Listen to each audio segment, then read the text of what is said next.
Mengapa generasi muda tidak tahu adanya Mataram yang berdaulat atas Nuswantara?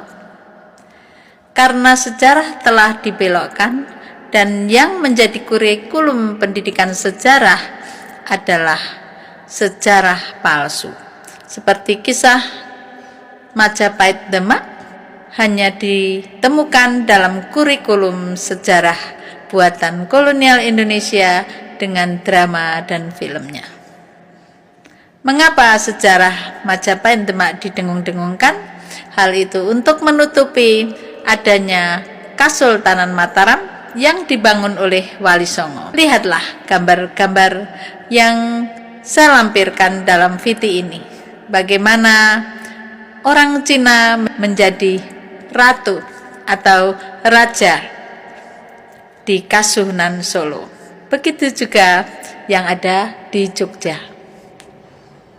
Mengapa mereka jarang untuk tampil keluar dan seperti dipingit? Ya karena bukan orang Jawa asli. Padahal dalam sejarah para Sultan Mataram itu adalah Wongso Mataram, yaitu darah Mataram. Namun isinya wonge Cino. Jadi sudah campur-campur Cino. Mengapa? Ya dimaklumi saja karena Kasultanan Jogja Solo dibangun oleh Mongol. Begitu juga Mangkunegaran.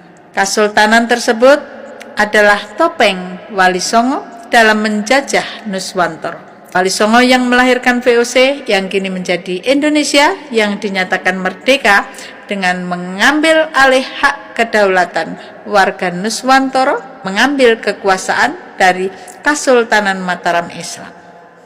Memang tidak semua sultan adalah Cina. Ada yang memang asli Jawa, tapi ada beberapa yang sudah blasteran dengan Cina. Itu semua karena Amangkurat I yang menandatangani bersama Pangeran Mangkubumi bekerja sama dengan VOC yang melahirkan Perjanjian Giyanti. Dan bukti bahwa Jogja Solo para sultan adalah topengnya Wali Songo, mereka juga hanya busana yang ditampilkan. Sebagai contoh, Jogja belangkonya mentol-mentol, yaitu halus bahasanya, tapi ada yang dibundeli, yaitu disembunyikan. Tentu yang disembunyikan adalah sesuatu yang tidak benar. Begitu juga di Solo, ciri khasnya belangkon tapi ndepes. Ndepes itu gini, menyembunyikan sesuatu yang begitu rapat, ndepes sampai enggak terlihat. Dari bahasanya halus, bahasanya manis, tetapi dingke buri.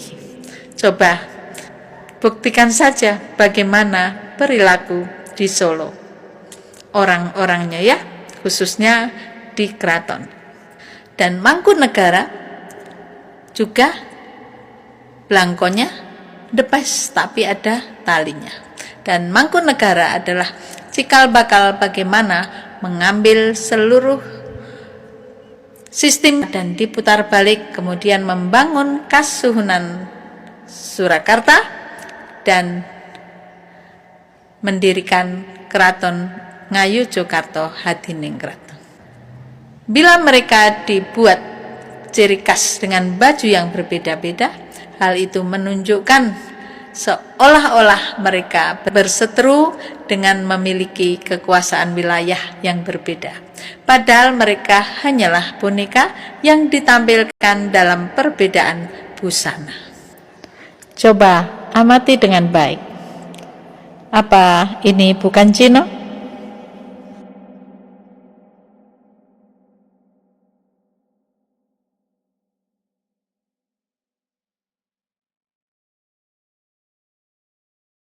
Jelas bukan bahwa Kasultanan Mataram Islam adalah topeng Wali Songo yang menjajah Nuswantara yang kemudian diteruskan oleh Indonesia, berdiri sebuah negara Republik Indonesia yang memiliki hukum dan kini sudah bertekuk lutut kalah dengan kebenaran barang bukti seperangkat musik drum hasil rekayasa hukum yang dilakukan oleh seluruh penegak hukum di dalam kekuasaan negara Republik Indonesia.